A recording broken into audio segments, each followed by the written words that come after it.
Welcome to Naya Daur. I am Zunaira Azhar. Pakistan के political landscape में इस वक्त 3 कैंप्स हैं।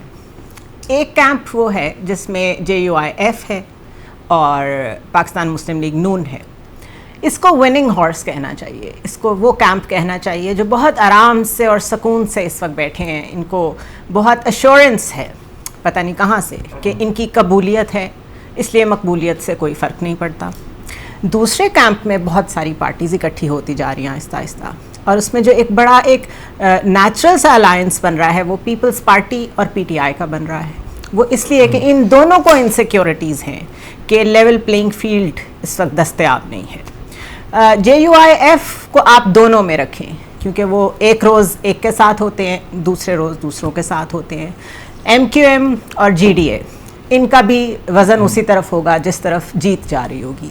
तीसरा कैंप है निगरान गवर्नमेंट, जो मुस्तकिल धड़ल्ले से डिलीवर कर रही है वो चीज़ें भी जो उनको नहीं डिलीवर करनी चाहिए।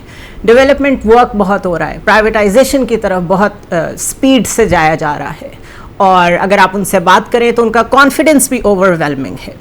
तो इन 3 कैंप्स में असल में आपस में कंपटीशन है। जैसे जैसे इलेक्शंस की डेट वाज़े होगी, ये असूलन तो जो 3rd कैंप है जिसको मैंने निगरान सेटअप कहा है, इनको विड्रॉ करना चाहिए अपनी पोजीशन से, लेकिन वो विड्रॉ करते नज़र नहीं आ रहे बिकॉज जो एक प्रोसीजर स्टार्ट कर दिया गया है प्राइवेटाइजेशन का, PIA का, रेलवेज़ जिस तरफ जा रही हैं, और भी कुछ जो बहुत शहर के लेवल पे डेवलपमेंट प्रोजेक्ट्स हो रहे हैं, उससे जो ऑप्टिक्स हैं वो तो ऐसे नहीं लगते कि इनका जाने का कोई बहुत जल्दी प्रोग्राम है। तो पॉलिटिकली हम किस डायरेक्शन में जा रहे हैं, कौन सी पार्टीज़ इस वक्त किस तरह फोर्स ही कर रही हैं चीज़ों को, रोज़ एक नई कहानी सामने आती है। कोशिश करते हैं कुछ हम पे भी वजाहत हो कि आखिर किस तरफ जाना है पाकिस्तान ने 2024 में, जनवरी में, अगर इलेक्शन कमीशन इलेक्शन करा दे। राना साहब, PTI और पीपल्स पार्टी का मैंने इकट्ठा जिक्र इसलिए किया क्योंकि काफ़ी 2-3 दिन से खामोशी के बाद एक दफ़ा फिर कुछ बोलना शुरू हुए हैं उनके कुछ लोग, और शिकायती अंदाज में बोल रहे हैं कि एक पार्टी के साथ खसूसी सलूक किया जा रहा है, और नून लीग की तरफ इशारा कर रहे हैं। माफिया भी मांग रहे हैं खुर्शीद शाह साहब, और कह रहे हैं कि फिक्स्ड मैच, हमें तो नहीं पता था। PTI का उसके साथ नाम मैंने इसलिए लिया कि उन्होंने कहा है कि PTI के बगैर अगर कोई इंतखाब होगा तो वो काबिल कबूल नहीं होगा, जिसको बड़ा वेलकम किया है PTI ने कि हाँ बिल्कुल ठीक बात कर रहे हैं वो। आपको कोई मुस्तकबिल में अपोजिशन इकट्ठी PTI और पीपल्स पार्टी की शक्ल में बैठी हुई नज़र आती है? देखिए, हमने इसी प्रोग्राम में मेरे ख्याल पिछले महीने मैंने आपसे कहा था कि पीपल्स पार्टी और PTI में खामोश राब्ते हैं, और इंतखाबात के हवाले से वो दोनों एक ही मौक़िफ़ रखती हैं। फिर कुछ दिनों बाद इनके दरमियान को खामोश भी राब्ते हुए, और उसमें सदर मुमलिका साहब का भी रोल बड़ा इम्पोर्टेंट था। लेकिन मैं ये समझता हूँ कि जैसे हम गरीबों के मोबाइल पे हम जब फ़ोन करें तो वो कहते हैं कि आपको मतलूबा सहूलत मैसर नहीं है।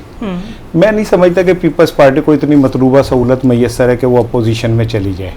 अच्छा। क्योंकि उन्हें भी ये पता है कि वो शरीके जुर्म थे और अब वो मुखबरी नहीं कर सकते। ठीक है, उनमें इतनी इखलाकी जुर्रत नहीं है कि वो खुल के ये कह सकें कि ये सारा जो रिजीम चेंज का गेम हुआ ये कैसे हुआ, और उनका उसमें कंट्रीब्यूशन क्या था और क्या तय हुआ था जो अब तय अब नहीं हो रहा। तो मैं नहीं समझता कि कोई Peoples Party out of the box जो है वो आएगी। वैसे तो कहते हैं पंजाबी में कि जो बांदरी दे पैर साड़ते ने थे वो अपने बच्चे नूं थले ले लेंदी है। तो ये निज़ाम जो है ये ऐसा है कि जब इसको ज़रूरत पड़ती है तो ये अपने बच्चों को ही अपने पैरों के नीचे ले लेती है। नैब का भी बहुत इनको डर है इस वक्त। जो खामोशी है ना वो बड़ी पेक्यूलियर है। बिलावल भुट्टो भी आज बहुत दिनों बाद एक ट्वीट की शक्ल में बोले, तो उन्होंने टर्की जो है उसको रेफरेंस करके उन्होंने वो ट्वीट कर दी। पाकिस्तान के पॉलिटिकल अरीना पे कुछ नहीं बोल रहे, जरदारी साहब भी नहीं बोल रहे। इससे आप अंदाज़ा कर लें कि मजबूर है फल्ला कुछ कह भी नहीं सकते वाली बात है। ठीक है ना, तो यही बात मैं आपको कह रहा हूँ कि इनमें इतनी सकत नहीं है कि ये कोई अपोजिशन में जाएं या कोई इस तरह की आउट ऑफ द बॉक्स कोई चीज़ करें। हाँ, मोहतरमा बेनज़ीर भुट्टो होती तो फिर कोई और बात थी। अब तो इनकी सूरत हाल और औकात ये है कि इन्हें अपने पैरों के नीचे से सिंध निकलता हुआ नजर आ रहा है, और ये कोशिश कर रहे हैं कि किसी तरह हम सिंध को बचा लें इसलिए ये ऊंचा नहीं बोल रहे। और जो नैब वाली बात है मैं आपको बताऊं, देखें नैब के मुतालिक कभी मैं गुस्से में कहता हूं कि नवाज शरीफ ने बनाया, कभी हम कहते हैं कि इमरान खान ने बनाया और उसने किए, सब ने एक दूसरे के खिलाफ लेकिन मैं ये समझता हूँ कि इन सियासतदानों में इतनी औकात नहीं है कि ये नैब बनाए, और ये इतनी औकात नहीं है। अब नैब एक ऐसा टूल है जिससे आप तमाम सियासतदानों को, घोड़े गधे को एक ही डंडे से हाँक सकते, ठीक है ना, हिस्ट्री यही बताती है, ठीक है। तो ये नैब जो है, ये समझ लें कि ये एक जिसे कहते हैं ना कि वो रात को सोते हुए डराती है, हाँ, नैब आ जाएगी, सो जा, हाँ, नहीं तो गब्बर आ जाएगा, नैब आ जाएगी। तो वो ये गब्बर वाली बात है। बाकी एक चीज बस सिर्फ मैं आपसे कह दूं कि जो ये बहुत सारे बच्चे बड़े खुशकिस्मत होते हैं कि उन्हें पेपर से पहले पता होता है कि हमारी ना फर्स्ट डिवीजन नहीं, हमने फर्स्ट आना है पेपर दिए बगैर, और उन्हें पता था कि बाकी बच्चे जो है ना उन सब की कंपार्ड है। तो इस केस में नवाज शरीफ का तो पेपर से पहले पता है उसे कि मेरी फर्स्ट पोजीशन है, इसलिए मैंने उनको उस कैंप पे रखा। सबकी कंपार्ड और अडियाला वाले के तो तमाम पेपर में फेल है वो, ठीक है ना, जो मर्जी कर ले। हाँ। अच्छा, यही बात आपकी तरफ, लेकिन इन अ डिफरेंट वे। अगर कोई ग्रैंड अलायंस बनने जा रहा है, बिकॉज JUIF, फजलुर रहमान जिनके बारे में हम सोच नहीं सकते थे, कभी PTI के बारे में अच्छे अल्फाज इस्तेमाल कर सकते हैं, अच्छे अल्फाज भी कहे, अगले दिन मुलाकात भी की उन्होंने PTI के लोगों से, उन सब लोगों ने कहा हम चेयरमैन की मर्ज़ी से आए हैं। उसके बाद उन्होंने वो पिक्चर्स जिस तरीके से लीक की, उससे PTI को बड़े तहफ़्फ़ुज़ात हुई। उन्होंने कहा आपने नमाज तक को पोलिटिसाइज़ कर दिया कि अमामत जो है वो आखिर फजलुर रहमान करा रहे थे। तीसरा, आज फिर उन्होंने कह दिया कि इमरान चेयरमैन PTI यहूदी एजेंट है और हमने उसको नाकारा कर दिया है, और हम ये क्लैरिटी के साथ पूरी दुनिया को बता रहे हैं कि हमने उसे शिकस्त दे दी है। ये किस किस्म की सियासत है? देखिए, मैं एक मुसलसल एक बात कर रहा हूँ, एक रियलिटी जिसको मैं पाकिस्तान की पॉलिटिकल रियलिटी बोलता हूँ। पाकिस्तान की पॉलिटिकल रियलिटी वो एक परसेप्शन होती है, क्योंकि ये यहाँ के जो कल्चर है और आम आदमी को पाकिस्तान के इलेक्शन पे एतबार नहीं है, उसके अंदर ये कॉन्फिडेंस ख़त्म हो गया है कि मैं वोट डालूँ तो ये मेरी राय है कि मेरे वोट से कोई हुकूमत बनेगी।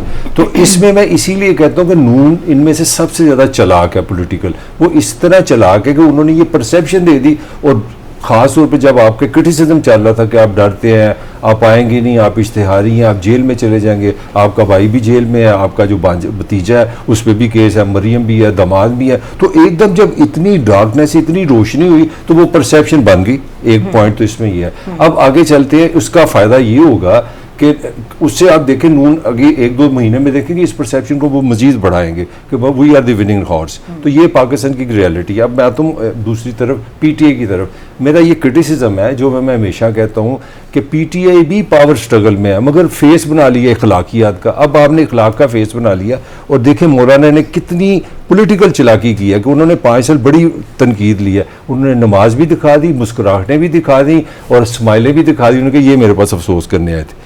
हालांकि उन्होंने एक वैसे ही कह रही हूँ, इट्स वेरी नेचुरल। आप किसी के घर फातिहा कहने भी जाते हैं तो उसकी एक ऑप्टिक्स होते हैं जो कि बड़े सीरियस होते हैं। असद कैसर ने बाहर निकल के इस बात से इनकार नहीं किया था कि वहाँ पॉलिटिकल डिस्कशन नहीं हुई, लेकिन मॉरली अगर वो वहाँ पे गए थे फातिहा खानी करने और वहाँ अच्छी खुशगपियाँ भी हो गई, तो ये कोई अच्छी चीज़ है इस तरीके से लीक करना उसको, और रोज़ अपना स्टांस चेंज करना? मैं मोरालिटी की बात ही नहीं कर रहा, मैं पॉलिटिकल कल्चर की बात कर रहा हूँ, जिसमें वो पंजाबी में कहते हैं जेड़ा ताड़े हाथी चाहे फाड़ लो। अब मौलाना को ये चीज़ समझ आ गई कि 5 साल मैंने क्रिटिसिज्म इस पार्टी से लिया, और इस पार्टी का जवाब ये कि देखिए अब ये मेरे पास आ गए हैं। और वाकई उनके चेहरे की जो स्माइल थी वो 100 बनी थी। मैं 1-2 और कमेंट और करना चाह रहा हूँ। मैं समझता हूँ कि PTI के चेयरमैन की एक बहुत बड़ी स्ट्रेंथ है, वही उसकी वीकनेस है। अब पूछे स्ट्रेंथ क्या है? स्ट्रेंथ ये है कि वो एक चीज़ के असूल पे जो भी है उस पर स्टैंड लेता और खड़ा हो जाता है, यही उसकी वीकनेस है। ये पाकिस्तान की इस तरह की सियासत नहीं है। आपने 96 से उस प्रेस कॉन्फ्रेंस से चले हैं जिसमें मैं एज ए रिपोर्टर बैठा हूँ, so I am witness to history of Imran Khan. आपने 96 से अभी तक मुझे एक बात कही है कि नवाज जरदारी गठजोड़ है, ये फ्राडी हैं, दोनों चोर हैं, करप्ट है, और इनकी जो विकेट मैं तोड़ूंगा। अब आप किस मुंह से आप जाएंगे पीपल्स पार्टी की तरफ? मेरी बात सुन लेना, आप किस तरह जाएंगे मौलाना की तरफ? आपने मुझे बताया, कल राणे ने बताया जो सिंधु उसमें हुआ, जो पीपल्स पार्टी ने आपके साथ किया, तो PTI ने पॉलिटिकल स्पेस हमने लिए छोड़ी नहीं और मॉरली बड़े नीचे लग जाए। नहीं तो आप ही तो कहते हैं कि मोरालिटी तो यहाँ पे मैटर ही नहीं करती। नहीं तो आप माने ना, फिर नवाज शरीफ बने ना, अपनी मोरालिटी ना खेले। अब तो वो मोरालिटी से नीचे उतर आए हैं। अब तो वो कह रहे हैं हम नवाज शरीफ से भी बात करने को तैयार हैं। अब वो पीपल्स पार्टी के लिए भी तैयार हैं बात करने के लिए। JUIF के घर तक चले गए, सदर की किस किस से मुलाकात हो रही है, तो ये मानना ही होता है। 30 साल जो शोर डाला था वो क्या था? नहीं तो देखें, मैंने तो 1000 खबर बनाई है कि ये दोनों चोर है, दोनों very sorry last time Lahore में जब टॉप जर्नलिस्ट मिले उन्होंने सब ने ये कहा कि आप इनसे मिलो, उसने कहा नहीं मैं किसी सूरत इनसे नहीं मिलूंगा, सॉरी। अच्छा, वो उनकी स्टबननेस अपनी जगह। पॉइंट ये है कि करप्शन पे पनामा पे सजा हुई थी, पूरी दुनिया ने देखा, पूरी कौम ने देखा, इसलिए सारे बोलते हैं। चेयरमैन PTI किस लिए बोलते हैं, इसको साइड पे कर दें 2 मिनट के लिए। लेकिन अब PTI अगर ग्रैंड डायलॉग के लिए तैयार हो रही है या यूँ समझो उस पर वक्त पड़ा है तो मान गए हैं, तो अब मौलाना नहीं चाहेंगे कि KP की सियासत को सामने रखते हुए, कहाँ तो वो अपने आप को इस पोजीशन में ही नहीं समझते कि वहाँ इलेक्शन लड़ सकें, तो बड़े घाघ सियासतदान हैं, अभी वो नहीं चाहेंगे इस पर कैपिटलाइज करना कि PTI भी उनके साथ मिल जाए? देखिए, सबसे 2 चीज़ों पे तो मैं पहले चाह रहा था मैं ज़रा बात करूं कि एक तो वो जो ताज़ियत के लिए गए और मुस्कुराती हुई तस्वीरें आई, ये हम तीनों प्रैक्टिकल लोग हैं। हम कहीं जब ताज़ियत के लिए जाते हैं ना तो हम सामने वाले का मूड देखते हैं कि क्या है। अगर उसका मूड ताज़ियत वाला है तो फिर हम ताज़ियत के ही अंदाज में बैठते हैं। लेकिन अगर हमें सामने वाले का पता चल जाए कि कोई अनवड्डा को दुख नहीं, ठीक है ना, तो फिर हम उसी तरह उसके साथ चले जाते हैं। जैसे मेजबान होगा वैसे ही आप रिएक्ट करेंगे। दूसरी चीज ये जो अभी आज मौलाना साहब ने कहा कि कासिम के अबू तो यहूदी एजेंट हैं। हाँ, ये अजीब समझे ठीक है, नहीं मैं अर्ज करूं कि इस यहूदी एजेंट ने इसराइल को तस्लीम ना करने की भी कीमत दी है। ठीक है, इस यहूदी एजेंट ने जनरल असेंबली के अंदर मुसलमानों का केस धड़ल्ले से पेश करने की भी कीमत दी है। ठीक है, और इस यहूदी एजेंट जिसे ये कह रहे हैं, मौलाना फजल रहमान से पूछें कि उनका एक ट्वीट आया कि हमास के लोगों से मैं दरख्वास्त करता हूं कि जिन्हें उन्होंने वो बनाया हुआ है यरगमाल, उनके साथ हुस्न सलूक करें। लाखों हजारों फलस्तीनी मर रहे हैं, उनका नाम नहीं खुदा की कसम, अगर कोई कहे ना मैं पत्थर गिनूं, उनको कहें देखें एक तस्वीर उस बच्ची की जिसका बाप मरा हुआ है और वो खुद उसका सर फटा हुआ है और वो उसकी लाश के ऊपर गिरी हुई है। आपने उनके लिए तो एक लफ्ज नहीं बोला है। आप हमास को इखलाकियात की दे रहे हैं और यहूदी एजेंट किसी और को कह रहे हैं। निकाले ना, क्यों नहीं ब्लॉक कर रहे आप? निकल क्यों नहीं रहे बार बार? क्यों नहीं अपने खुतबात में आप बात कर रहे हैं फलस्तीन की? क्यों आपके मुंह में जो है घूंगियां पड़ गई हैं? बोलते क्यों नहीं मेरे हक में? वो क्या जॉन एलिया के शेर है, ठीक है, कि बोलते क्यों नहीं मेरे हक में? क्या पड़ गई जबान में, क्या तो छाले पड़ गए जबान में, क्या तो क्यों पड़ गए छाले भाई? बोलो, वो तो यहूदी एजेंट है, तुम तो बड़े वो। और एक सुनने बस एक जुमला, इसका हासिल क्या है? इस तरह के बयानात का हासिल मैं बताता हूँ। एक जुमला सिर्फ मैं आपसे शेयर करना चाह रहा था। एक फलस्तीनी सहाफी का एक ट्वीट आज मैंने पढ़ा। उसने कहा ये जो आलम इस्लाम हमारे मरने पे नमाज जनाजा पढ़ रही है ना, ये ना पढ़े क्योंकि हम जिंदा, मरे हुए तुम हो। तुम लोग मुर्दा हो, हम तो मर के जिंदा हैं। तो ये यहूदी एजेंट कह देना, मजहबी इस तरह के कार्ड खेल लेना, ठीक है। मैं तो मौलाना को दीनी रहनुमा मानता ही नहीं हूं, वो तो एक सियासतदान है, ठीक है। वो इधर भी साइयां किथे थे, बधाइयां किथे, ठीक है, वो सारा कुछ कर रहे होते हैं और फिर उनके पास आखिरी हरबा ये रह जाता है यहूदी एजेंट है। तो साबित करें कि भाई आप बहुत मुसलमान, ऐलान करें कि जी मेरी वो लोग वो जो पीले से कपड़े पहन के गने लेके वो करते हैं ना, ऐलान करें कि जी हम जा रहे हैं फलस्तीन जंग लड़ने के लिए, क्योंकि ये तो बहुत मुसलमान है, ठीक है ना, ये तो इस्लाम के बहुत बड़े वो हैं, तो जाए फिर। ये इससे बहुत ही डबल स्टैंडर्ड्स पे मुश्तमिल कम से कम JUIF की एक हफ्ते के अंदर अंदर शक्ल देखी है। पैलेस्टाइन पे उनका स्टांस देख लें, पॉलिटिकली जो कुछ वो कर रहे हैं, मतलब आप जो बात कहते हैं उनको उन्होंने सही साबित किया है कि वाकई अखलाकियात मैटर नहीं करती, तो और उन्होंने हमारे लिए स्पेस ही नहीं छोड़ी कि हम डिस्कशन में भी मोरालिटी को बीच में। ऑनेस्टली मैं थोड़ा सा मतलब कह सकता हूँ, मैं बॉडी लैंग्वेज पढ़ाता हूँ यूनिवर्सिटी में। मैंने ऑनेस्टली जब मैंने वीडियो देखी ना, I was shocked, literally shocked. उसमें जो बॉडी लैंग्वेज थी मौलाना की और बाकियों की, वैसे भी सास का इंतकाल है, वैसे भी वो तो लिटरेचर में सेलिब्रेट ही किया जाता है किसी हद तक। तो वो मैं कहना, ये देख के मैं हैरान रह गया कि यार ये कितनी इस कैसे ट्रैप में आ गई है पीटीआई। पंजाबी कहते हैं ना आगे जोगे ना पीछे जोगे, भी आप इखलाकी तौर पे गए। देखिए जिस तरह हम इस वक्त शो में बैठे हैं, मैं जो मर्जी कह रहा हूँ, मैं कॉन्शियस हूँ, मैं कैमरे में बैठा हूँ, मैं इस इदारे के लिए बात कर रहा हूँ। जब ये कैमरा आपके ज़हन तो में है? मैंने इस पे कॉन्ट्रैक्ट किया हुआ है, साइन क्यों है, और मैं हैरान हूँ। देखें इस इन्होंने लोगों ने ऐसा उनको खूबसूरत ट्रैप किया कि वो मारे गए। वो शरीफ लोग निकले फिर, क्योंकि उन्होंने कहा हम थोड़ी सी पॉलिटिकल भी करेंगे, स्पेस भी लेते हैं। ये सच्ची खबर और सही है, पॉलिटिक्स ऐसे ही होते हैं। ऐसे ही है। मगर मैं जो बताना चाह रहा हूँ, मैं जो आपको हमेशा से बार बार कहना चाह रहा हूँ कि आप जिस मुल्क की सियासत की बात कर रहे हैं, वो परसेप्शन की है, वो ताकत की है, और उसमें नवाज शरीफ पीएचडी है और उसने स्कंजे में सबको डाल दिया। अच्छा, जरा पीएचडी पे बात कर लें। ये जो पीएचडी साहब हैं नवाज शरीफ, ये आ गए हैं और इन्होंने शो कर दिया है कि I am calling the shots. क्या इस पे तकिया करके उनको बैठ जाना चाहिए? वो ऑप्टिक्स के लिए कह तो रहे हैं कि वो मानसहरा से आगाज कर रहे हैं, उन्होंने पूरा प्लान बनाया है, मरी में बैठ के हमजा इधर से निकलेंगे, शहबाज इधर से, मरियम इधर से। लेकिन बात यह है कि अगर इतना ही सब कुछ ठीक है तो फिर इनको क्या ज़रूरत है कैंपेन करने की? देखिए, एक तो मैं आपको ना मेरा पॉलिटिकल सॉरी ऐड कर दूं, मैं इनको अभी से राब्ते में नहीं होना चाहिए इलेक्टेबल्स के साथ, जो कि सारे आईपीपी में चले गए हैं। इसी तरह अगर सिंध फतह करना है तो एमक्यूएम के साथ और जीडीए के साथ। देखिए, मेरा सहाफ़ती एक वो है, और मैं करसे से पाकिस्तानी सहाफ़त को देख रहा हूँ, सियासत को भी देख रहा हूँ। मैं आपको बड़े वसूख से कह सकता हूँ कि इंतखाबात नहीं होने। मैं बड़े वसूख से आपको कह रहा हूँ, ये मेरा रिकॉर्ड कर लें। तो वो थर्ड कैंप फिर सकून से लगा हुआ है, वो ठीक लगा हुआ है। हाँ, मैं कर रहा हूँ अच्छा कि दुनिया इधर की उधर हो जाए, नवाज शरीफ साहब इस बार वजीर आजम नहीं बनेंगे। मैं इतनी बड़ी बात आपको कह रहा हूँ, ये सारी नवाजिशात हो जाए। मैं कहता हूँ कि वजीर आजम हाउस जो है वो आ जाए वहां पे मियाँ साहब के घर के बाहर, तब भी नहीं बनेंगे। अच्छा, और ये बहुत बड़ी खबर दे रहे हैं। हाँ, खबर दे रहे हैं क्या? जी बिल्कुल, मैं आपको अच्छा सुन लें। ये जो आप है ना आपके केयर टेकर, ये केयर टेकर नहीं है, ये चेयर टेकर, ये अंडरटेकर है। अंडरटेकर पता है आपको? हाँ जी पता है। वो जो WWF का बहुत बड़ा पहलवान था, और उसकी सारी नूरा कुश्तियां होती थी और सामने वाले को वो एंड मौके आखिर में हरा देता था। ठीक है ना, ये केयर टेकर नहीं, ये अंडरटेकर हैं। और ये जो कुछ कर रहे हैं, जो लक्षण नजर आ रहे हैं, ठीक है ना, वो कुछ जाने वाले नहीं है।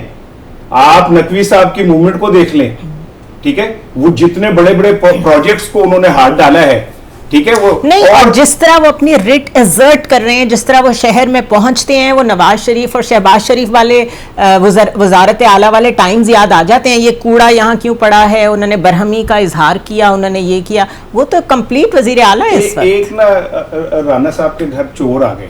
अच्छा। तो जब वो शोर मचाया तो वो भाग पड़े, तो राना साहब भी भाग रहे थे। तो किसी ने कहा कि राना साहब किथे, कहते कार चोर आ गए थे। कहते वो कहा, कहते वो पीछे आ रहे ने, देखो कार साढ़े चोरी ते राणे ना रेसा, ठीक है ना। तो नकवी साहब से रेसे लगाना इतना आसान नहीं है। वो बड़े स्पीडी होंगे शहबाज शरीफ साहब, हाँ। लेकिन नकवी साहब बहुत ही ओवर स्पीडी है। उनकी पोस्चरिंग जो है वो बिल्कुल ऐसी है जैसे वो इलेक्टेड सीएम है। नहीं, बल्कि इलेक्टेड भी ऐसे नहीं होते। मेरा नहीं ख्याल मैंने इलेक्टेड देखा। यहाँ तो कल्चर ही नहीं है। असल में बात ये नहीं है, ये मैं खबर नहीं दे रहा, राना तो खबर उन्होंने तो दे दी ना। और मैं तो हमेशा ही कहता हूँ ना कि पाकिस्तान में राना की तो जज्बाती तो हमेशा नहीं है। वो आएगा भी नहीं, वो जेल में जाएगा, वो पाकिस्तान नहीं आएगा। आज ये भी, उसकी भी रिकॉर्डिंग रख ले, मेरी भी रिकॉर्डिंग रख ले। मैं अब आपको एक एनालिसिस देना को, खबर नहीं देना। इस मुल्क में इस स्टेटस को के लिए, इस निगरान के लिए आपको मार्शल लॉ लगानी पड़ेगी। मैं एक कॉन्सेप्ट दे रहा हूँ, खबर नहीं दे रहा हूँ। किस तरह आप दुनिया से डील नहीं कर सकते, आप सेनेट से डील नहीं। दो इस वक्त प्रोविंशियल गवर्नमेंट्स कब से इलीगल बैठी हुई है, कोई उनको रोक सका है, कोई उनको कह चुका है। उसके बाद सुन लीजिए, उसके बाद बावजूद इसके कि सबको पता है कि तीसरी किस्त IMF से आपको तब मिलेगी जब आपके पास मैंडेट वाली गवर्नमेंट होगी। उसके बावजूद वो कह रहे हैं एक सूबा दिवालिये के करीब है, शायद फाइनेंशियल इमरजेंसी लगानी पड़े। अगर मान लेते हैं, खुद अपना केस खराब कर रहे हैं। अगर इलेक्शन नहीं होते, मुझे आप एक दो चीजों का जवाब दें। आपका सदर लीगल बैठा हुआ है, उसका टेन्योर खत्म हो चुका है। आपका सेनेट फिर भी रीजन है, सुनते जाए ना, सेनेट अप्रैल में चला जाएगा। मेरा आर्गूमेंट ये कि पाकिस्तान गवर्नेबल ही नहीं रहता सिवाय मार्शल लॉ के। जब मैं आपको फिर भी गवर्न हो जाता है मसला ये है। नहीं फिर आपने आपको फिर बिल्कुल ही मिसालें ले लें। आप देखें पाकिस्तान का जो है ना, फिर मैं ये कहना नहीं चाह रहा, चलो कहने में हर्ज नहीं है, अगर आपने इसको कंट्रोल भी करना है ना, फिर भी कुछ ना कुछ मेकअप करना पड़ता है। आप इस तरह बगैर इलेक्शन के पाकिस्तान को नहीं चला सकते, ये मेरी स्टेटमेंट। अच्छा चलें, आप कह रहे हैं इलेक्शन हर हाल में होंगे और आप कह रहे हैं, मैं ये भी कह रहा हूँ कि एक कौमी हुकूमत की तश्कील जो है उस पे भी काम हो रहा है। हाँ, और ठीक है ना, और उसमें कुछ 4-5 बड़े नामवर ब्यूरोक्रेट्स जो रिटायर भी हैं, साढ़े दो का ना नहीं ना, तू तो मैं काउंसलर नहीं बन सकते, क्योंकि ना हमारे पास लूटी हुई दौलत, ना हमने कौमी खजाना लूटा, ना हमने अपने बच्चों को बाहर का कारोबार करवाया, ना हमने इस धरती से अपना नाता तोड़ा। हम तो ट्रू पाकिस्तानी हैं, और हम वो लोग हैं जो यहाँ पे पैदा ही मरने के लिए हुए हैं, और इनको कंधों पे बिठा के और ऐवान इक्तिदार तक पहुंचाने के लिए हैं। और उसके बाद ये मैं ऐसी एक जुमला और सुन ले, नवाज शरीफ साहब आए ना, कितने दिन लाहौर में रहे?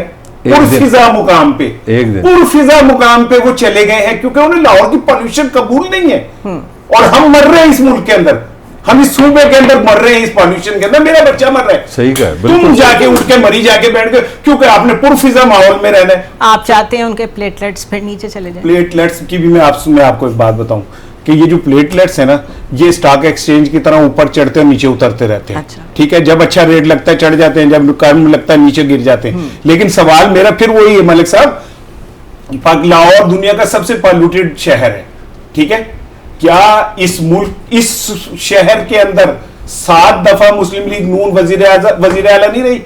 इस मुल्क में 3 दफा वजीर आजम नहीं रहे ये लोग, और लाहौर क्यों है आज तक भी दुनिया का सबसे पॉल्यूटेड? अच्छा, सिर्फ यही बता दें, इसको हल कर सके, यही बता दें। बिल्कुल सही कह रहे हैं आप। नहीं, यही बता दें कि 42 ईयर्स पॉलिटिक्स में एक जमात ने गुजारे हों, आज उसको इलेक्टोरल स्ट्रेंथ के बजाय अगर कबूलियत और स्टेट ऑर्गन्स की सपोर्ट की जरूरत पड़ गई है, तो वो 40 साल किधर गए, इसका हिसाब कौन देगा? नहीं, यहाँ पे कभी हिसाब हुआ है आपके ख्याल में? नहीं, होना तो चाहिए। तो कुछ भी नहीं, हमारे यहाँ तो सारा हिसाब इलेक्शन ही होते हैं, और क्या होता है? इलेक्शन इज हिसाब, अवाम ने हिसाब, फिर वही बुनियादी आर्गुमेंट तो वो चला गया ना।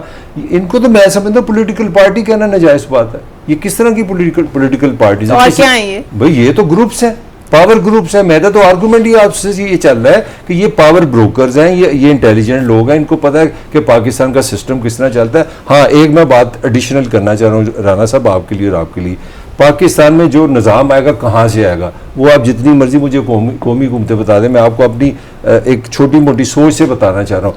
पाकिस्तान को जिस दोस्त मुमालिक ने पैसे देने हैं ना, अगर वो चाहेंगे तो फिर सब कुछ हो सकता है, बस इससे ज्यादा नहीं। इससे ज्यादा आपकी क्या वो जो कहते हैं कि इस पे भी कौमी गैरत और कौमी वकार टीवी और वो इंग्लिश का क्या लफ्ज है? कुछ चीजें हैं जिनको बहुत सीरियस नहीं लेना चाहिए।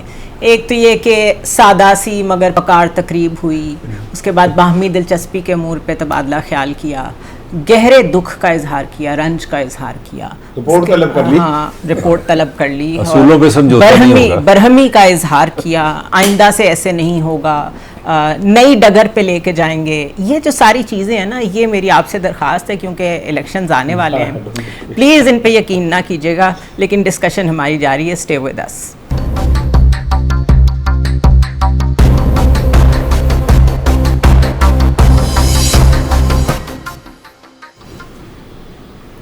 Welcome back to the show once again. और मलिक साहब ने तो ब्रेक से पहले तकरीबन सारा सिस्टम ही पॉलिटिकल रैप अप कर दिया कि ये तो सारे जो हैं ये प्रेशर ग्रुप्स हैं और ये सिस्टम ऐसे ही चलेगा, हमेशा से ऐसे ही चलता है, इसको सियासत को इतना सीरियस ना लें। लेकिन बात ये है कि रियासत सियासत के बगैर कुछ नहीं होती, सियासत ने चलना है। हाँ, हाइज एंड लोज आते हैं, और हमने पाकिस्तान में जितने हाइज एंड लोज देखे हैं शायद ही किसी ने देखे हों। तो इस बात से बिल्कुल इनकार सरन कर देना कि ये पॉलिटिक्स आगे नहीं जाएंगी, ये मैं मानने को तैयार नहीं हूँ। सवाल ये पैदा होता है कि अगर जैसे चीज़ें चल रही हैं वैसे हो भी जाती हैं, जो एक्सटर्नल फैक्टर्स हैं हमारे, IMF वाले, दूसरा आपको याद होगा हमारे जो दोस्त ममालिक हैं, उन्होंने भी कहा था कि आइंदा से हम जो दोस्ताना माहौल में कर्जे दे देते थे वैसे नहीं देंगे, आप IMF से जब एग्रीमेंट में जाएंगे उसके बाद हम आपको लेंड करेंगे, वो भी उसी सिस्टम की तरफ जा रहे हैं। तो इसका मतलब ये सब सिस्टम क्लब्ड है विद इकॉनमी, और इकॉनमी तब चलनी है जब यहाँ मैंडेट वाली गवर्नमेंट आनी है। आपको क्या लग रहा है, बलूचिस्तान और सिंध में इस दफ़ा नवाज शरीफ होंगे? देखिए होने को तो नवाज शरीफ हर जगह होंगे, क्योंकि वो साफ कह रहे हैं, ठीक है ना, और पीपल्स पार्टी को भी यही डर है कि वो नवाज शरीफ होंगे। बलूचिस्तान को इतना मैटर नहीं करता, बलूचिस्तान तो हर कामयाब वज़ीर आज़म को तोहफे में मिल जाता है, ऐसा ही है। ठीक है। केपीके में रफड़ पड़ेगा तो केपीके को आपने कहना शुरू कर दिया कि वो फाइनेंशियली वो हो चुका है, डिफॉल्ट कर चुका है, वहाँ फाइनेंशियल अल्फाज में हाँ, मतलब वो आगे बढ़ती जाएगी बात, तो वहाँ पे फाइनेंशियल इमरजेंसी भी लग सकती है, ठीक है, वो तो पूरे मुल्क पे लग सकती है। तो यही मैं कह रहा हूँ कि अगर हमारा इस टाइम सबसे बड़ा मसला मईशत है तो हमें सबसे पहले मईशत को एड्रेस करना है, ठीक है। आर्मी चीफ साहब ने पिछले 6 माह में जितनी एफर्ट की उसमें ग्रीन इनिशिएटिव इंट्रोड्यूस कराया गया, फिर SIFC जो है फैसिलिटेशन काउंसिल बनाई, ठीक है। अरब ममालिक को राग़िब किया पाकिस्तान की तरफ इन्वेस्टमेंट के लिए, अरब ममालिक तैयार हुए हैं, इस पे मादनियात की तलाश के लिए वो तैयार हुए हैं, और फिर इसके बाद एक नवीद ये भी है कि वो एक बड़ी ह्यूज इन्वेस्टमेंट पाकिस्तान करने जा रहे हैं।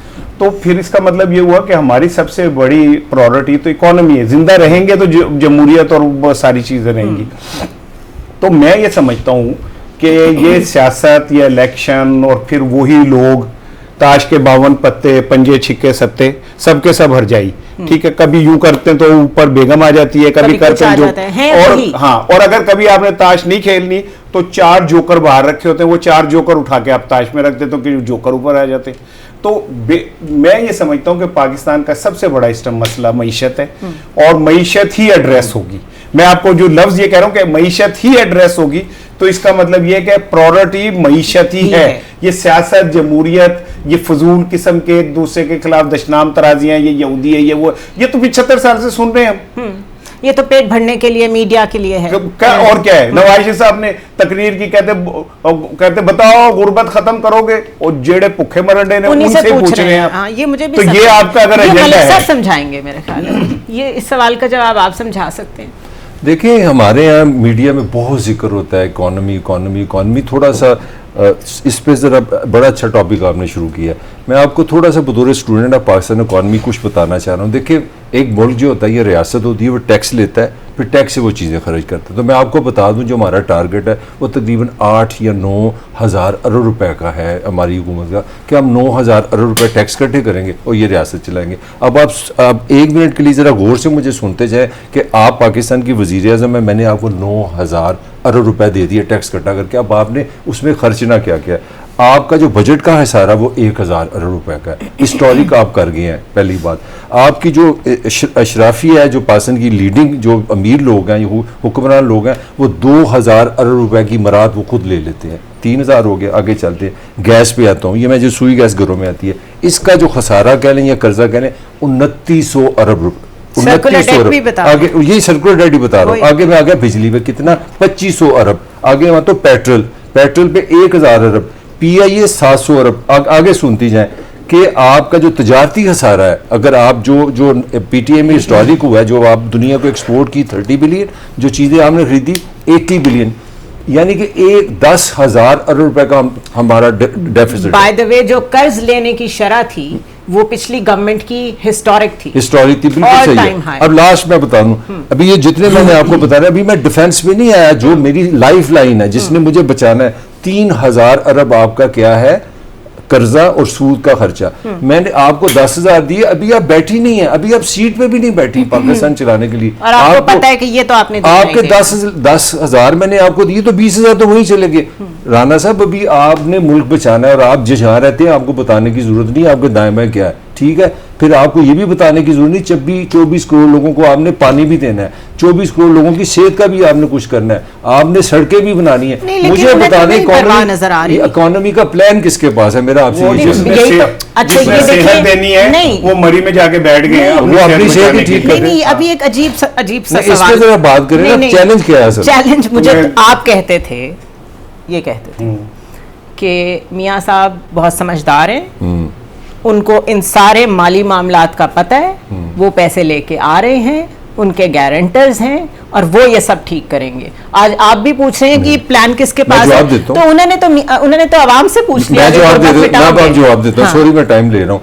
यही मियाँ का वो तुरब का पत्ता है, वो इसी प्लान के साथ आ रहा है, एस्टेब्लिशमेंट के साथ 1 पेज है कि ये पैसे हम मिलजुल के बाहर से लाएंगे तो ये मुल्क किस तरह चलेगा। इसीलिए उसको कहा जा रहा है कि he is the 4 confirm prime minister. मुझे ये बता दें कि अगर आधी से ज्यादा मेहनत डिफॉल्ट के करीब वाले टाइम में आर्मी चीफ ने कर दी है, जाके दौरे भी किए हैं, कतर भी गए हैं, सऊदी अरेबिया भी गए हैं, सारे मामला डन कर रहे हैं, तो फिर एक पॉलिटिकल गवर्नमेंट ने क्या करना है? आके फेस भी चाहिए आपको।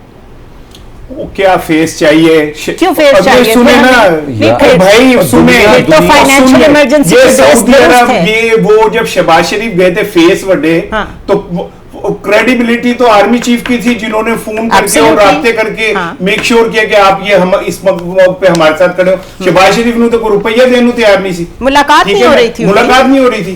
आप फेस की बात कर रहे हैं यार। असल चीज तो ये है कि क्या पाकिस्तान का हल नवाज शरीफ और शहबाज शरीफ के पास है? अगर है, किसके पास? जिनके पास है वो कर रहे हैं।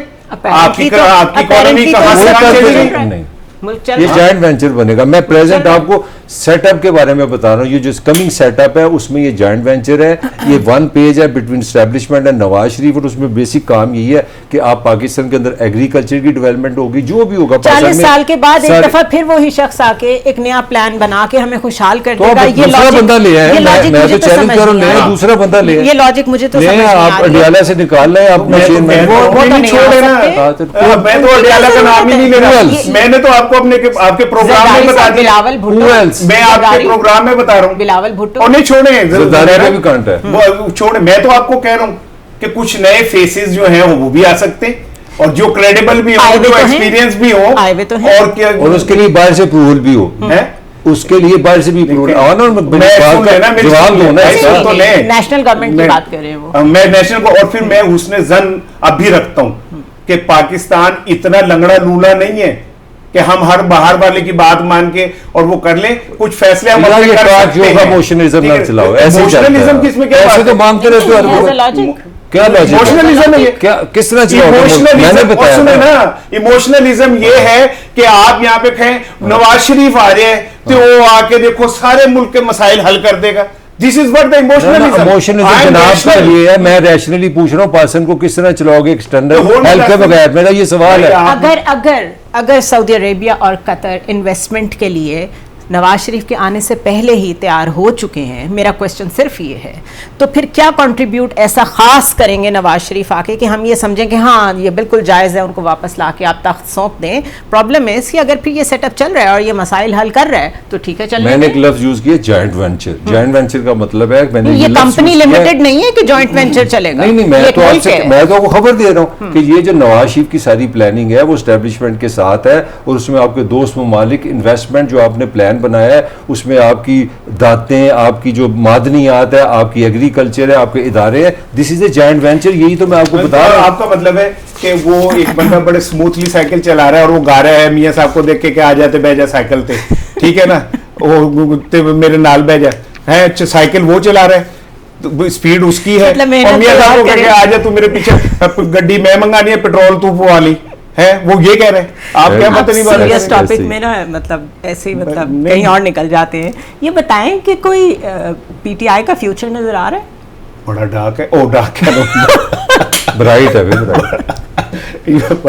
एक्सप्रेशंस ब्राइट थे लेकिन डार्क का है आपने एक्चुअली। अच्छा, उनका फ्यूचर बड़ा ब्राइट है। अच्छा, लेकिन कितना ब्राइट? इस ब्राइट के को ना आप इन्वर्टेड कॉमा में समझिए, वो वाला तो नहीं है ब्राइट करो, हाँ ब्राइट मजीद करो, अच्छा वो वाला। अच्छा। उसकी रीजन ये है कि मलक की बातों से मैं 100 बातों से सारे लेकिन मलक की एक बात मैं देखिए, ये बार बार एक बात कहता है और मैं इसकी बात से 100% मुत्तफिक हूँ कि रियासत से जो टकराता है ना, ठीक है, वो किसी ने पूछा सरदार जी से कि सरदार जी ये पंगे का क्या मतलब होता है? कहता यार पता था, मतलब तो नहीं पता, लेकिन बंदा लेंदा जरूर है, ठीक है। जब रियासत से कोई पंगा ले लेता है ना तो फिर उसे भुगतना भी पड़ता है, ठीक है। तो मैं ये समझता हूँ कि आने वाले कुछ सालों तक तो मुझे फिलहाल कोई ऐसा नजर नहीं आ रहा है जिसमें इमरान खान की वापसी मुमकिन है। अच्छा, चेयरमैन को छोड़ दें, मैं पीटीआई एज अ पार्टी बात कर रही हूँ कि कोशिशें तो देखें हो रही है काफ़ी दिनों से। जो अली मोहम्मद खान हैं वो भी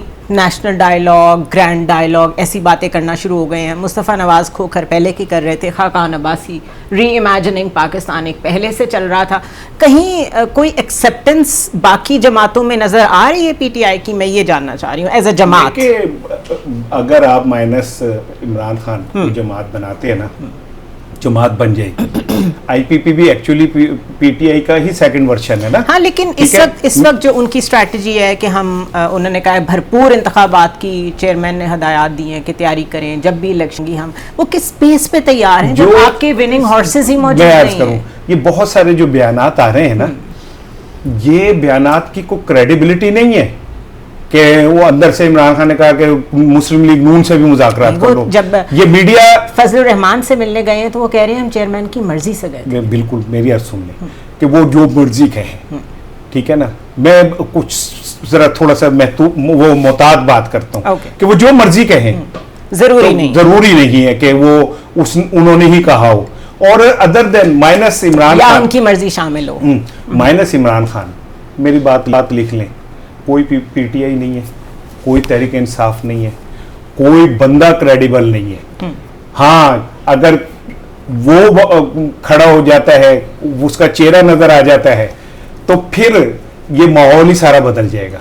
फिर तो सबके लिए डार्कनेस है। आपको लग रहा है कोई पीटीआई का फ्यूचर? नहीं, मैं राना से 200% एग्री हूँ। ये पार्टी नहीं है, ये जनरल स्टोर है। एक इमरान जनरल स्टोर है, एक नवाज जनरल स्टोर है, एक जरदारी जनरल स्टोर है। इसकी मैं मिसाल क्या आपको दूँ? मैं बात ये करता हूँ, आपने भुट्टो को निकाला पीपल्स पार्टी से, और जिस दिन बेनज़ीर इस दुनिया से गई हैं, जिस दिन शी वाज असैसिनेटेड, आपने क्या पॉलिटिकली सबसे बड़ी हरकत की? आप सारे दानिशवर बैठे, उसमें एतजाज़ हसन टाइप जैसे ब्रेन, दुनिया के बेस्ट ब्रेन पीपल्स पार्टी के बैठे, अंदर से निकाला क्या कि यार बिलावल जरदारी के साथ भुट्टो लगा दो। ये आपकी इंटेलेक्ट है, ये आपका मैक्सिमम ब्रेन है, जो सब उनको नहीं भुट्टो लगा लो।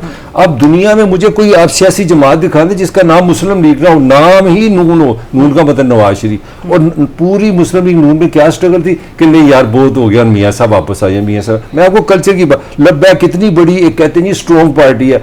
अब्बा जी मरे तो पार्टी किसने संभाली? लब्बैक बेटे ने। मौलाना फजल रहमान का नया सेनेटर, उनके साथ कौन खूबसूरत सा बैठा था? उनका बेटा। तो मेरा सवाल ये है कि आप पॉलिटिकल कल्चर को समझे बगैर ये चीज नहीं कर सकते। माइनस इमरान, हाँ sorry, chairman PTI, there is no PTI. आप 1000 पार्टियां बना ली, ये सारे फेलियर होंगे। मैं आपको ये अपने एक्सपीरियंस से बता रहा हूँ, पाकिस्तान की हिस्ट्री से बता रहा हूँ। एक बंदा जो वोट बैंक है नवाज का, एक बंदा जिसका नाम है चेयरमैन, उसका वोट बैंक है। आप जो मर्जी कर लें, उसका वोट बैंक। एक जुमला कहूँगा फिर आप लिख दें। देखें, बात यह है कि जो जैसे मलिक साहब कह रहे हैं, लेकिन मैं ये समझता हूँ कि अगर आपका नजरिया तगड़ा है ना, तो आप कभी नहीं मरते। किसी का नेल्सन मंडेला, पाकिस्तान की मैं बात, किसी का बता दो मुझे एजुकेट कर। फिर मैं आपको कहूँगा, आपको बात कहीं कहीं चली जाएगी। जिनके होते हैं ना, वो कंप्रोमाइज नहीं करते, जेलों में मर जाते हैं, बाहर नहीं भागते। दैट्स इट, बस इतना ही कहूँगा। बहरहाल एक चीज़ बड़ी वाज़ेह है सोशल मीडिया के इस दौर में, जो अवामी शऊर है उसको आप बीट नहीं कर सकते। ये ना तो डिग्रीज से आता है, ये ना एक्सपेंसिव यूनिवर्सिटीज़ में से आता है। और ये बात मैं इसलिए कर रही हूँ कि आज आप किसी से भी बात करें बाहर निकल के, क्योंकि आजकल कुछ पॉलिटिकल एक्टिविटी शुरू हुई है, वहाँ पे जो लोग आ रहे हैं जलसों में, उनसे आप बात करें, वो जलसे में किसी के खड़े हुए हैं, बात वो किसी की कर रहे हैं, एंड दे एग्जैक्टली नो कि वो वहाँ क्यों आए हैं। कोई खाने के लिए आया है, कोई पैसे लेने के लिए आया है। तो लोगों को जब इतनी समझ आ गई और आपने उन्हें इतना दीवार के साथ लगा दिया है कि वो खाने के लिए कहीं भी चले जाते हैं, लेकिन जब वो बोलते हैं तो वो रियलिटी चेक होता है। तो मेरे ख्याल है इसको आप अंडरस्कोर ना करें तो बेहतर है। जो भी हमारे लोग हैं, हमारे लीडरान हैं, वो ठीक है, जरदारी, भुट्टो, शरीफ, खान, ये सारे ब्रांड ज़रूर होंगे, लेकिन ये ब्रांड बड़े महदूद मुद्दत के हैं। असल में तो अवाम ने रहना है, 25 करोड़ का मुल्क है। You have to provide them with what they want. Let's take a short break.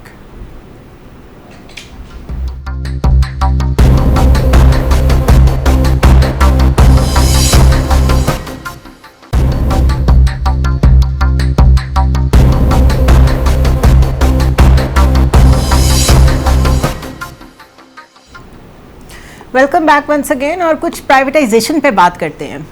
Pakistan में जब प्राइवेटाइजेशन पे बात होती है तो वो बड़ी कंट्रोवर्शियल बात होती है। ऑल ओवर द वर्ल्ड इसको हमेशा हेल्दी कंसिडर किया गया है। पाकिस्तान में क्यों ऐसी नौबत आती है कि एक हेल्दी चीज़ भी दुनिया की यहाँ आके कंट्रोवर्शियल होती है? बिकॉज हमने उसकी प्रैक्टिस गलत की होती है, हमने उसका इस्तेमाल गलत किया होता है। और पॉलिटिकल रोल हमारे जो पॉलिटिशियंस का है वो इतना बुरा है स्टेट ओन्ड एंटिटीज़ को हैंडल करने में कि हमें एग्जैक्टली पता होता है कि अब कोई चीज़ अगर बिल्कुल आपको ख़बरों में नज़र आ रहा है, आहिस्ता आहिस्ता रेलवे जवाल का शिकार हो रही है, आहिस्ता आहिस्ता PIA की ये हालत हो रही है, तो समथिंग इज़ बबलिंग अप, कुछ ना कुछ ब्रू हो रहा है कि इसको आहिस्ता आहिस्ता इतना आप वीक शो करें कि उसके बाद उसकी प्राइवेटाइजेशन जो है वो जस्टिफाइड हो। क्यों? ताकि फिर जो बीच में जाने पहचाने चेहरे हैं, जिनके स्टेक्स हैं इस सारी स्टेट रनिंग में, उनके जानने वालों के हाथों किसी ना किसी तरह वो औने पौने में बेच दी जाए। PIA के साथ यही हो रहा है, रेलवेज़ के साथ यही हो रहा है। और ये बड़ी शर्म का मकाम है कि स्टील मिल का जो एक वक्त में रशिया, मलिक साहब, रशिया को हम हार्डवेयर बना के देते थे वहाँ से, ये भी जुल्फ़िकार अली भुट्टो की by the way contribution. Exactly. तो ये नेशनलाइजेशन से प्राइवेटाइजेशन तक हर चीज़ कंट्रोवर्शियल, ये कहाँ जाके सिलसिला रुकेगा? अच्छा, मेरा पर्सनल ओपिनियन इसके बारे में डिफरेंट है। मैं समझता हूँ फेलियर हमारी कारकर्दगी का है, हम गवर्नेंस का हमें काम करना नहीं आता। We have failed every sector. मैं इसीलिए मैं थोड़ा सा मिक्स नहीं, मैं कहता हूँ प्राइवेटाइजेशन अच्छी होगी बुरी होगी, मगर सवाल ये है कि जब रियासत किसी चीज को चलाती है तो वो प्राइवेटाइजेशन उसका फेलियर है। फेलियर क्या है कि आपके पास ब्रेन नहीं है, आप ऑर्गेनाइज नहीं करते। मैं ऑनेस्टली बिलीव करता हूँ कि भुट्टो का जो नेशनलाइजेशन का फैसला था बिल्कुल दुरुस्त था वो, मगर आपने उसको चलाया सही नहीं है। मैं जिस छोटी सी आपको एक छोटी सी एग्जाम्पल देता हूँ। 13 अगस्त 1947 को पाकिस्तान, जिसका नाम है, इस रेलवे का जो नाम था इंडियन रेलवे, 14 अगस्त 1947 को ये बन गया रेलवे पाकिस्तान। सामने यहाँ से जिस जगह आप बैठी हैं 25 किलोमीटर इंडिया होगा, इंडियन रेलवे प्रॉफिट में स्टेट चला रही है। हमने ये साबित किया कि नहीं ऐसी काम नहीं करना। अब PIA की सुन लें, PIA में सर को पकड़ लिया, इसमें कोई इन्फॉर्मेशन 19-20 हो सकती है क्योंकि हम कोई साइंटिफिक इतने लोग नहीं है। 18 ऑपरेशनल जहाज हैं, जरा सुनते जाएं। उनके लिए 273 पायलट है और उनके लिए 7 से 16 लाख रुपए की सैलरी है। 641 इंजीनियर रखे हैं जहाज़ों ने, मैं नंबर आपको बता दिए हैं। 6 आपके डायरेक्टर हैं जो 25 लाख से ऊपर चलते हैं। 42 जनरल मैनेजर्स, डिप्टी मैनेजर कितने? 106। आगे चले, चीफ एग्जीक्यूटिव साहब 20-18 लाख पे रखा हुआ है। अब आपने लड़ लड़ के दुनिया में पूरी जंग करके 7300 एम्प्लॉय किए हैं PIA के, और इससे पहले पता है कितने थे? 2100। यानी कि आप 21,000 इंटरनेशनली उनको नौकरियां नहीं। अब लास्ट में आपको मेरा फेलियर ये है कि मैं आया पीपल्स पार्टी, मेरे मामे को नौकरी दे दो, मेरे चाचे को, मेरा नाम नवाज शरीफ है, और मेरे भनेवे को नौकरी दे दो। हमने रियासत को लूटा है। हर सेक्टर के साथ यही हुआ है। हमने पुलिस में अपने लोगों की, हमने रियासत को लूटा। ये प्राइवेटाइजेशन इशू नहीं है, इशू हमारी कारकर्दगी। लास्ट एट द लीस्ट, जब यहाँ पे वार्ता बिजली देता था तो बिजली 6 रुपए की थी। कल ही ना प्राइवेटाइजेशन 45 रुपीज की बिजली दे रहे हैं, 45 का डेट है, यानी कि 90 रुपए का यूनिट हो गया। और करो प्राइवेटाइजेशन। ये सिर्फ लफ्ज पाकिस्तान में समझे जाते हैं कि गुड गवर्नेंस या गवर्नेंस, ये नहीं समझा जाता कि यही एसेंस होता है, इसी की बेस पे स्टेट्स चलती हैं। पुअर गवर्नेंस के बाद वही होता है जो हो रहा है। तो एक तो गवर्न सही नहीं किया, नेपोटिज्म, अपने बंदे बीच में भर्ती किए, फिर वो लोग काम नहीं करते जो आप पॉलिटिकली भर्तियां करते हैं, वो काम भी नहीं करते। नतीजा क्या होता है? आपको अपने जहाज़ में बैठते हुए शर्म आती है, आप बिज़नेस क्लास का टिकट लेते हैं, सीटें टूटी हुई होती हैं, बिज़नेस क्लास दूर की बात, वो इकोनॉमी भी नहीं लगता। उसके बाद जब आप उसे बेचते हैं तो जाहिर है समझ आती है आप कैसे बेचने जा रहे हैं। आप इसी मिसाल को पुट कर दें हमारे क्रिकेट पे। क्रिकेट के साथ क्या हो रहा है?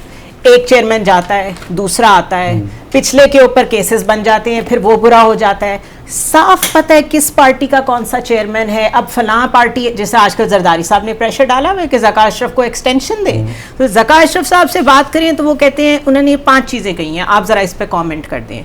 ये PCB के चेयरमैन कह रहे हैं, he is suppose to be the best man on cricket. वो कह रहे हैं कि एक तो मॉडर्न डे क्रिकेट हो ही नहीं रही, हमारे पाकिस्तान में हो ही नहीं रही, तो पता नहीं उनको अफगानिस्तान की कोई क्रिकेट नज़र आ रही है। उनका फिटनेस भी ठीक नहीं है, हर चीज़ पे सवालिया निशान उन्होंने खड़ा किया है। फिर उन्होंने कह दिया लीग्स में खेलने से रोकें, ख़ुद ज़्यादा पैसे दें आप क्रिकेटर्स को। इसके बाद वो कह रही हैं मुस्बत बातें करें, मोरल ना डाउन करें। असल में मसला मोरल का है। ये चेयरमैन इस तरह की बातें करता, आपको लगता है कि वो क्रेडिबिलिटी ले रहा है या किसी पे डाल रहा है? देखिए, मैंने पहले भी आपको बताया था कि मैं अपने वक्त का एक अजीम क्रिकेटर रहा हूँ, बहुत अजीम बॉलर था मैं। अच्छा। और मुझे नाम नहीं सुना मैं। वो मैं खुफिया खेलता था। अच्छा, okay। तो मैं रन्स बनाने की मशीन मेरा नाम था। अच्छा। क्योंकि मैं बतौर बॉलर जब भी बॉल करता था तो सामने वाली टीम जो है ना रन्स बनाना शुरू कर देती थी।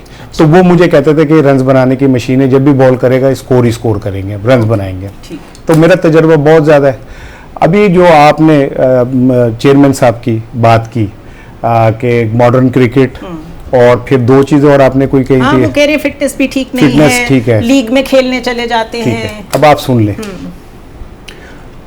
खिलाड़ियों को मेरे ख्याल 3 माह से तनख्वाह नहीं मिली हुई है। पाकिस्तानी क्रिकेट टीम के वो वर्ल्ड कप खेलने गए हैं, हाँ, और उन्हें तनख्वाह 3 माह से नहीं मिली। तो मोरल तो इससे डाउन। अब सुने जाएं, बाबर आजम ने अफगानिस्तान से मैच के हारने के बाद 12 क्रिकेट बोर्ड के ऑफिशियल से राब्ता किया, किसी ने उसका फ़ोन नहीं सुना। आज चेयरमैन साहब कहते हैं कि जी ये खबर झूठी है। ओके, झूठी है। चेयरमैन साहब से पूछे आपने कितनी दफ़ा फ़ोन किया टीम को मोरल बनाने के लिए, कितनी दफ़ा आपने उनसे राब्ता करके कहा लड़कों कोई नहीं, घबराने वाली बात नहीं है, ठीक है। आपको पता है कि वो इंडिया के मुतासिब घटिया तरीन क्राउड के अंदर खेल रहे हैं, तो क्या उनको हौसला, उनको वो हॉस्टाइल मिला है, और उनमें कोई कासिम काबू नहीं है, कोई जावेद मियादाद नहीं है, ठीक है ना, कोई आसिफ इकबाल जहीर अब्बास नहीं है, ठीक है, जो ज़हनी तौर पे बड़े मजबूत लोग थे, ठीक है। तो किसने उनकी का हौसला बढ़ाना था, अगर इन्होंने क्यों नहीं फोन किया। और वो तस्वीर जो मैं बार बार आपको कहता हूं, जिसके अंदर ये बोल रहे हैं और वो सब सर झुका के बैठे हुए, क्या कह रहे थे आप ऐसा जो उनके सर झुके हुए थे, क्या कह रहे थे जो उनके चेहरे के ऊपर डिप्रेशन नजर आ रहा था। और फिर कहते हैं कि जी मैं अगर ये बता दूं कि क्रिकेट बोर्ड में कितनी लूट मार हुई है तो ये हो जाए। भाई क्यों नहीं बता रहे तुम? हाँ, बताएं। मेरे पैसे हैं, हाँ, मेरे टैक्स के पैसों से क्रिकेट बोर्ड चल रहा है। ये कहते हैं हमने नहीं बताया ना, वो केयर टेकर गवर्नमेंट कहती है कि वो जिन्होंने चीनी के 4 अरब रुपए जिनको दिए गए हम उनके नाम नहीं बताएंगे।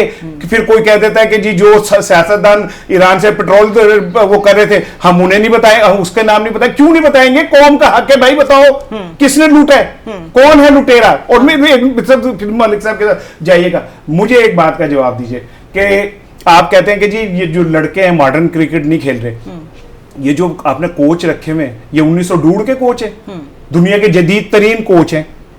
असल बात क्या है, आप कहते हैं वर्ल्ड कप के बाद जी अब हम उनकी ट्रेनिंग करेंगे। जो मुक्का लड़ाई के बाद याद आया ना वो अपने मुंह पे मार लेना चाहिए। Absolutely। और मुझे मायूस कुन, इंतहाई मायूस कुन, एक बंदा जिसे क्रिकेट का पता ही नहीं है, आप उसे चेयरमैन बना देते हैं। वो बच्चों के साथ कभी दुबई जा रहा है, कभी कहीं जा रहा है, तो मौज में ला, फिर लुट्टी जाओ, फैमिली के साथ बैठे में लुट्टी जाओ। फिर आपसे मुझे शॉर्ट कमेंट चाहिए होगा। देखें, हमने सियासी अदम इस्तेकाम अल्फाज बड़ा यूज़ करते हैं, इसकी प्राइस हमने बहुत दी है। जब आप पोलिटिकली इनस्टेबल होंगे, दुनिया की 1000 साल तारीख निकाल लें, कोई एक मुल्क दिखा दें जिसमें 3 बोर्ड के सरबरा एक साल में आए हों, तो मैं अपनी बात ये भी ख़त्म कर दूँ। हम हर चीज़ को तबाह कर, हमारा निज़ाम ही कोई नहीं, डायरेक्शन ही कोई नहीं, और उसकी सिर्फ एक वजह, there is absolutely chaos, no predictability. जब तक आप इस्तेकाम नहीं लाएंगे पोलिटिकली, आप इस तरह घूमते रहेंगे। और एक बस आपने खत्म करना, Najam Sethi was the person जिसने पाकिस्तानी क्रिकेट को जदीद खतूत के ऊपर लेके गए, बहुत मेहनत की, ठीक है। और जरदारी साहब बढ़ गए कि नहीं जी मेरे बंदों को तुसी बनाओ। तो नहीं, रमीज राजा ने क्या बुराई थी? Ramiz Raja, absolutely, and it is not even a secret anymore. हम सबको पता है कि किस तरह इंटरनल स्ट्रगल हो रही है। जरदारी साहब ने प्रेशराइज किया कि सेठी साहब को मजीद एक्सटेंशन नहीं दी जाए, उसके बाद ज़का अशरफ को लेके आए, और उसके बाद आज जो क्रिकेट का हाल हुआ है वो हम सब ने देखा है। ये एग्जैक्ट एग्जाम्पल फिट आती है हर सेक्टर में। PIA में यही हो रहा है, पुलिस में यही हो रहा है, रेलवेज़ में यही हो रहा है। क्यों? बिकॉज हमारे लीडरान ओनरशिप नहीं लेते इस मुल्क की, लोगों की। सिर्फ खाली इमोशनल नारे और किसी का भुट्टो ज़िंदा है, कोई आएगा तो सारे मुल्क का इस्तेहकाम दोबारा ठीक हो जाएगा, तो वो भी साहब वापस आ गए हैं। जितनी मर्जी बारियां ले लें, आज निगरान वज़ीर आज़म साहब ने भी, बिलावल भुट्टो ने भी टर्की के 100th रिपब्लिक डे के ऊपर ट्वीट की हुई है, उनको मुबारकबाद दी हुई है। 2 मिनट के लिए बैठ के ये भी सोच लें कि उनकी जमहूरियत के 100 साल और वो उनकी जो तरक्की का लेवल है और जो कद है टर्की का, वो यहाँ तक कैसे पहुँचा। Leadership matters. I will see you next week.